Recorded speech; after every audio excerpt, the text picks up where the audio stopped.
Should you remove your John boat seat? Is it going to affect the structural integrity of your boat? For today's video, we're going to get into if you should and how to properly remove a John boat bench seat.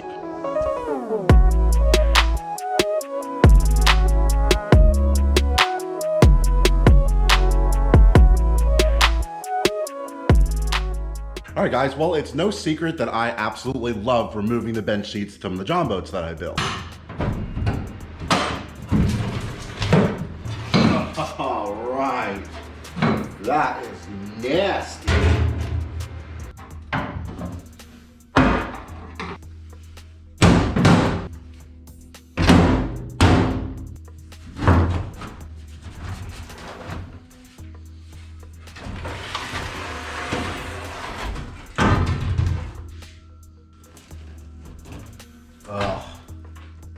That is why we remove it. This here, all wet. Look how soaked all the way through.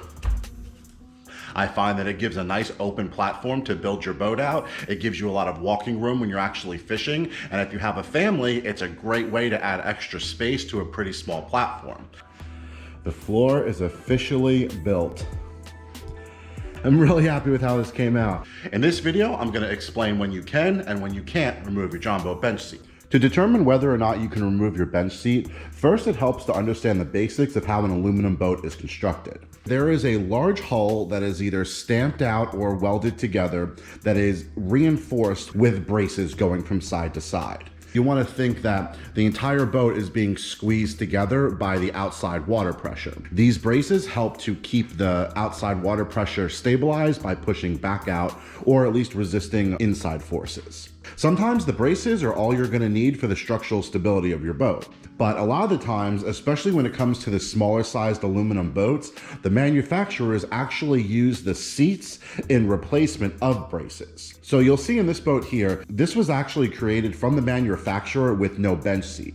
And if you look, the braces are pretty evenly spaced except for right here where there's two braces that were a little bit closer to one another. And I believe that that's because this is compensating for the lack of middle bench that's supposed to go here.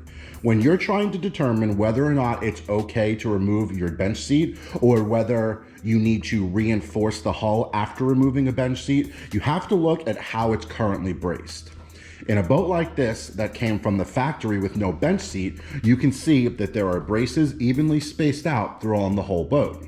Now in other boats, such as the 1436 I had before this one, there was a bench seat in the center of the boat. However, the manufacturer put braces on each side of the bench seat. That way, when I was able to remove the seat, the braces were still there, providing structural integrity to the boat. If the bench seats are your bracing, then when you remove that, you are absolutely weakening the structural integrity of your boat, and it can cause serious problems down the line. Now, this can be rectified by how you're building your boat. If you're adding a floor to your boat and you use the empty area where your seat was to not only lay your floor, but to brace the sides, you're replacing the brace that was removed through the bench seat. Now, if it were up to me, and in my opinion, I personally would not be removing bench seats that are acting as a brace for your boat. Now, while you can always add a couple runs of aluminum from side to side to provide some extra bracing, you're kind of defeating the purpose of removing the bench seat to gain more area. You're replacing the bench seat with more bracing, so you're still taking up a portion of the area with the bracing. Now, with some creative planning and building out of your boat, you can certainly remove a bench seat and then re-brace it in a safe way. But for someone who's new to John boats, I would not recommend removing a bench seat if it provides a substantial amount of structural integrity to the boat. So how you go about removing your bench seat depends on how your bench seat is attached to the John boat. If you have a welded John boat, the best option in that scenario is going to be to cut the bench out. You're gonna leave a small edge of the seat still welded to your boat and just kind of cut it down almost flush with the boat on each side, giving you that open area back. You're not gonna wanna try to cut the welds out or anything like that. Then you're running the risk of damaging the hull itself. On riveted boats, it's much easier. You really just have to remove the rivets. At that point, the bench seat itself should just lift right out of the boat. I actually just did this to a boat I had before this, so I'm gonna go ahead and show you guys how I did it. Now for this boat here, you can see that it's only riveted to the sides of the boat and not the floor. In my opinion, this is the optimal style of bench seat to remove because you're not having to worry about leaks or any rivets needing to be replaced on the floor of your John boat. Some of the ones on the side will be below the water line, but they're going to be a lot easier to seal up and deal with if you ever have an issue. Now, I've already done a video recently on how to remove rivets from a John boat, and if you haven't seen that yet, I suggest you take a look at that after the end of this video for a little bit more in-depth look at how to remove the rivets. In this video, I'm going to be focusing on removing the bench seat itself, not necessarily the process of how to remove the rivets. First thing I did was I went through and removed all the rivets. I did a combination of cutting the rivet caps off with a screwdriver and a hammer and drilling the rivets out and tapping it out with a punch. Once all of the rivets were removed, the bench did not want to come out of the boat. And it turns out that it was because the foam under the bench was so incredibly waterlogged that it was weighing it down that I couldn't get the leverage to get it out of the boat. What I had to do was just kind of break the seals on each side of the bench seat after all the rivets were removed and use some leverage to pull it out of position. Once I was able to get the bench seat out of position, it was just lifting it out and over the boat. Now, as you can see on this boat, after the bench seat was removed, it was pretty nasty under there. So if you're considering removing your bench seat, just know that you're likely gonna have a mess to deal with under the seat when you're done.